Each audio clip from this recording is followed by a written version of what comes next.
Bismillahirrahmanirrahim. Assalamualaikum warahmatullahi wabarakatuh. Yang saya hormati Bapak Dr. Andes Haji Ahmad Afandi MAG sebagai dosen pengampu mata kuliah Peradaban Sejarah Peradaban Islam Klasik, dan teman-teman PIC yang saya banggakan. Kami dari kelompok 12, saya Muhammad Nurfala dan teman saya Nela Salsabila. Di sini saya akan menjelaskan tentang kerajaan Mughal yang berada di India. Yang pertama, ada sejarah berdirinya kerajaan Mughal di India.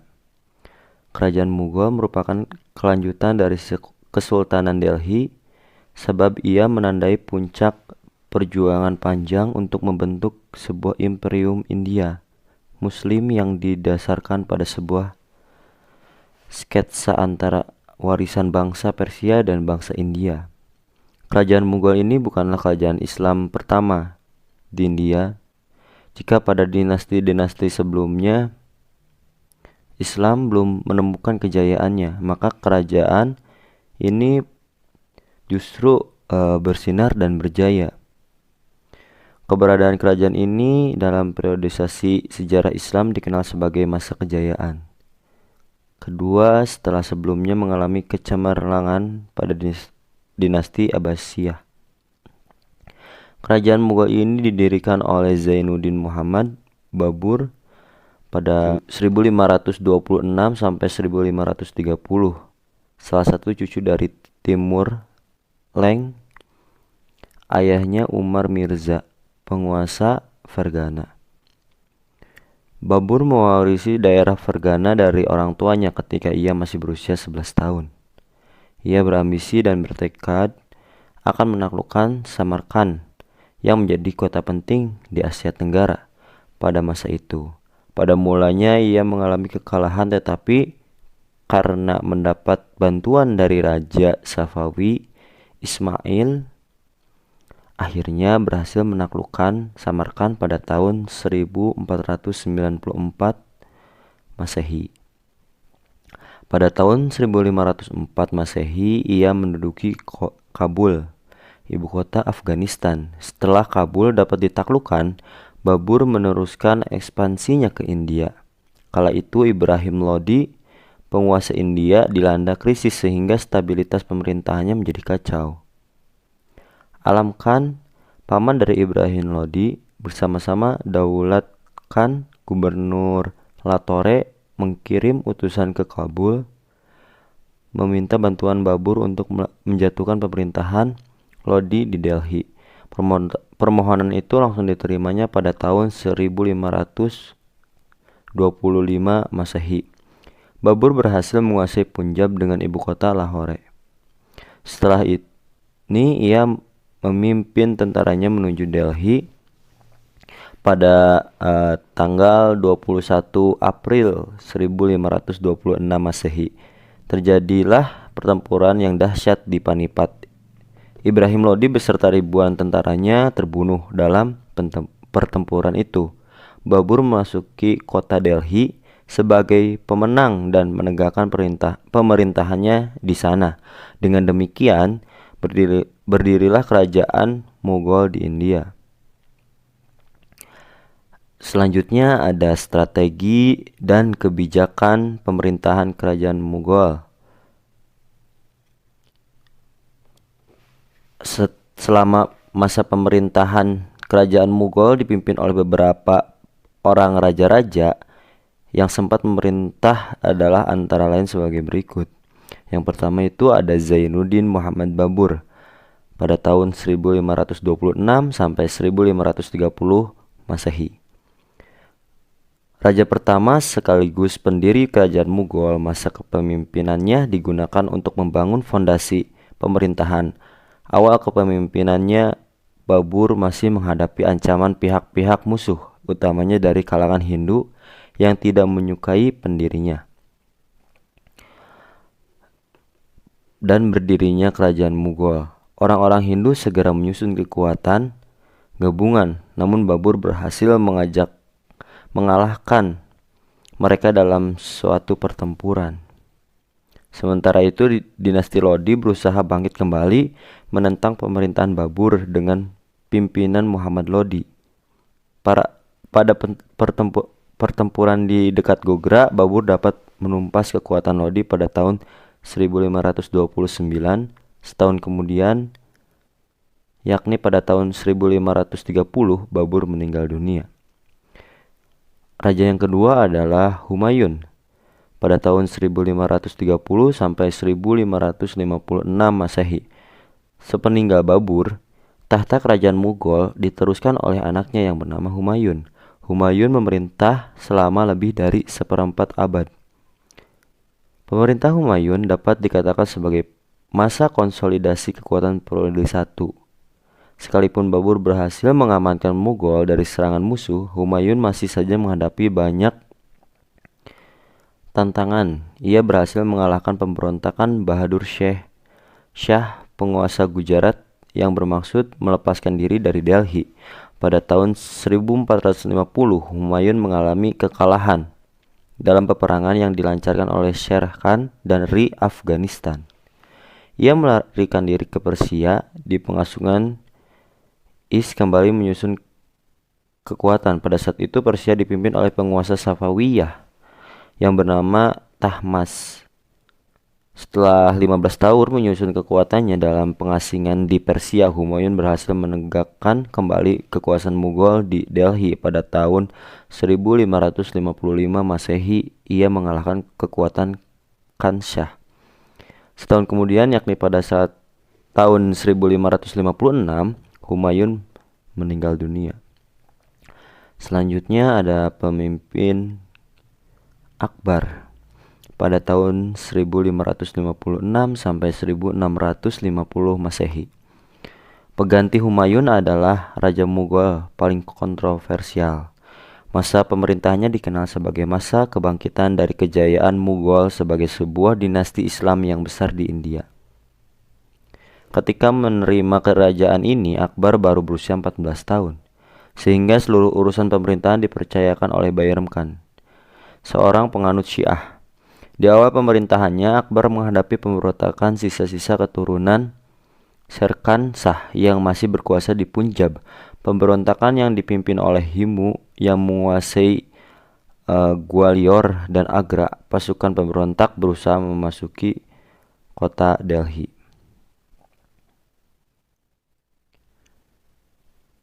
Keberhasilan militer Akbar menandai berdirinya Mughal sebagai sebuah kerajaan besar.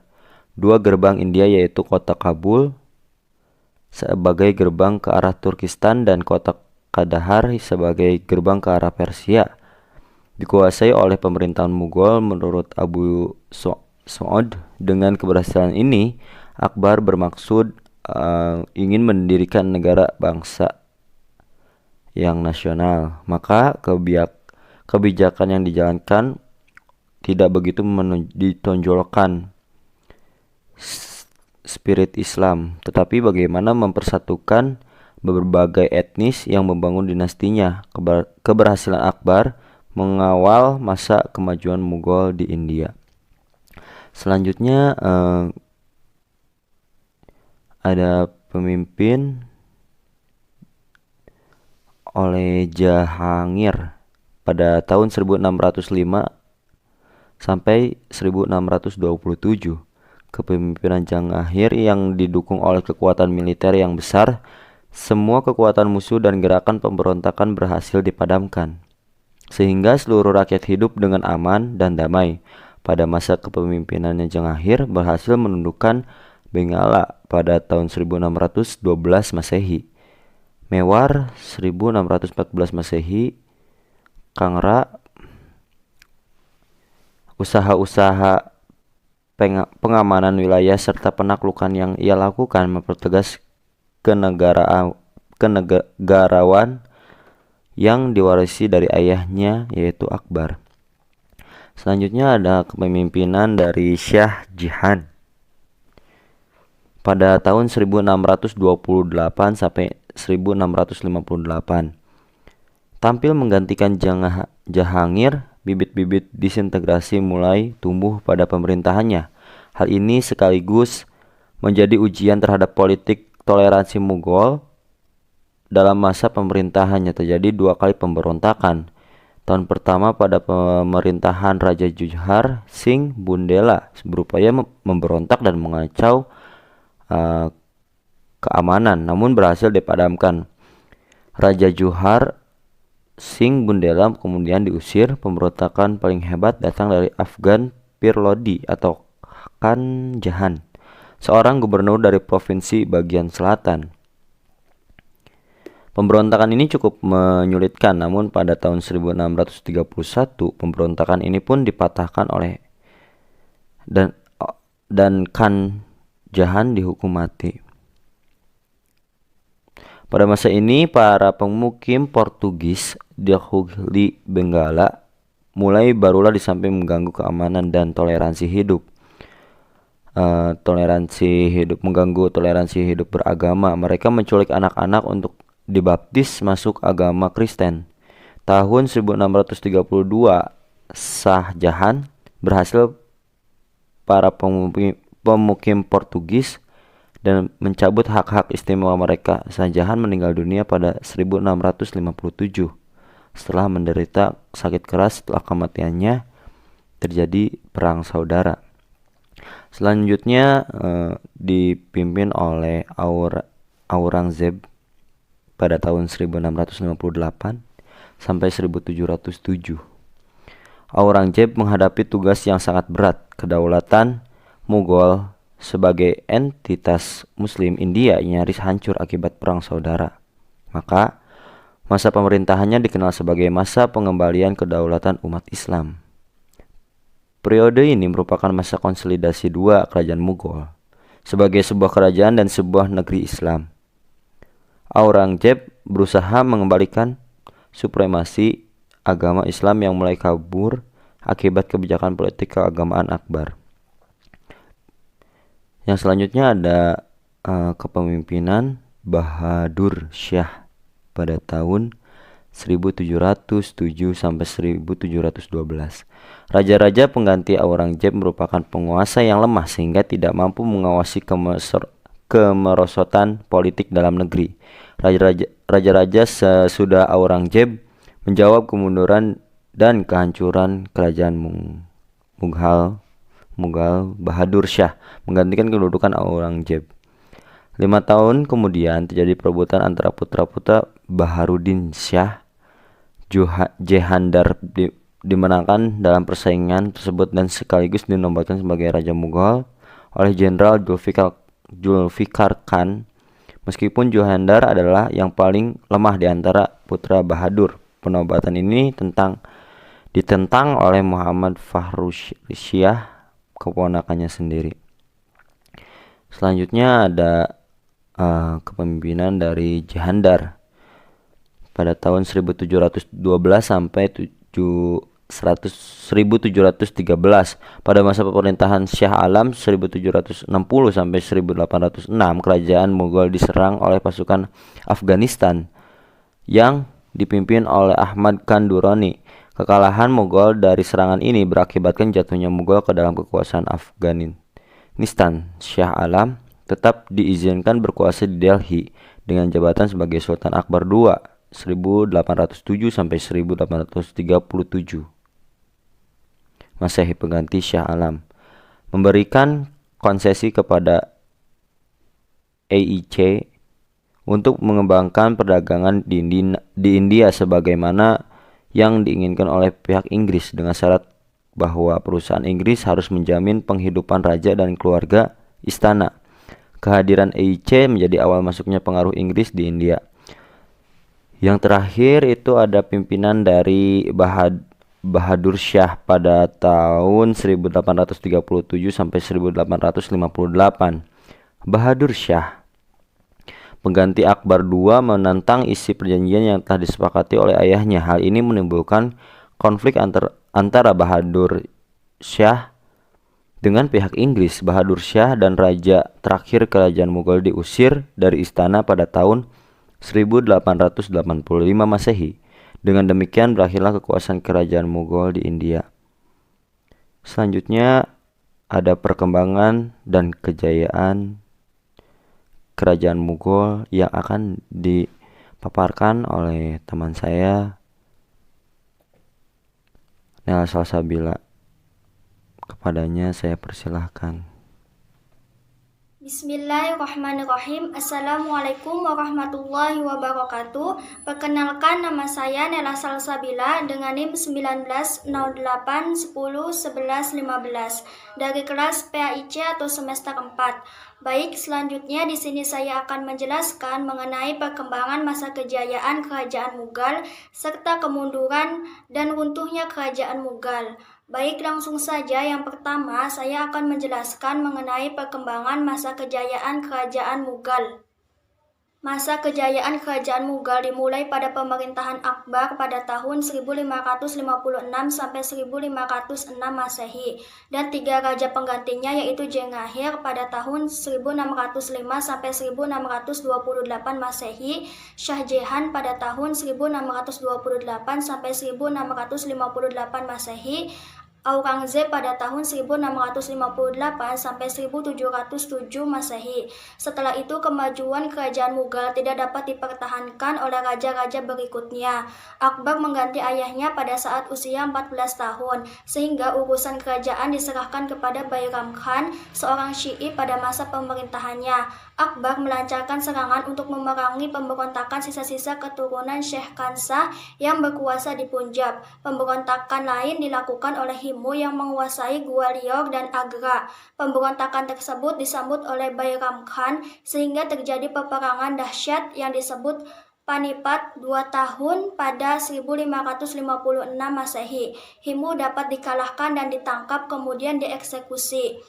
Dengan demikian, Agra dan Gwalior dapat dikuasai penuh. Setelah Akbar dewasa, ia berusaha menyingkirkan Bairam Khan yang sudah mempunyai pengaruh kuat dan terlampau memaksakan kepentingan aliran Syiah. Bairam Khan memberontak, tetapi dapat dikalahkan oleh Akbar di Jullandur pada tahun 1561 Masehi. Setelah itu, masa kejayaan Kerajaan Mughal berhasil dipertahankan oleh putra beliau yaitu Jengahir yang memerintah selama 23 tahun pada 1605 sampai 1628 Masehi.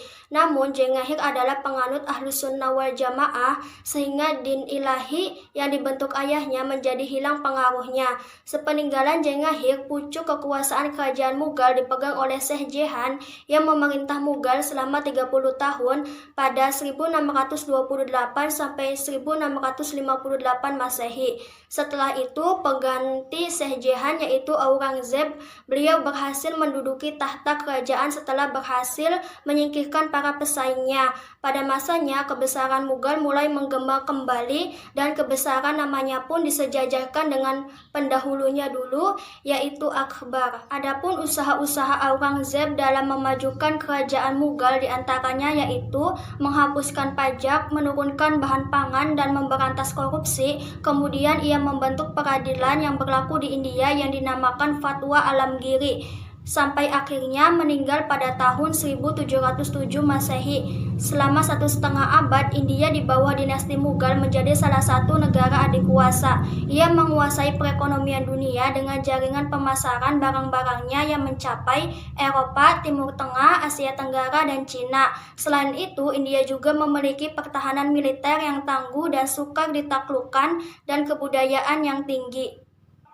Adapun karya seni yang dapat dinikmati sampai sekarang dan karya terbesar yang dicapai Kerajaan Mughal adalah karya-karya arsitektur yang indah dan masjid-masjid yang indah. Pada masa Shah Jahan dibangun masjid berlapis mutiara dan Taj Mahal di Agra, Masjid Raya Delhi, dan Istana Indah di Lahore. Selanjutnya, kemunduran dan runtuhnya Kerajaan Mughal. Setelah 1,5 abad dinasti Mughal berada di puncak kejayaannya, para pelanjut Aurangzeb tidak sanggup mempertahankan kebesaran yang telah dibina oleh sultan-sultan sebelumnya.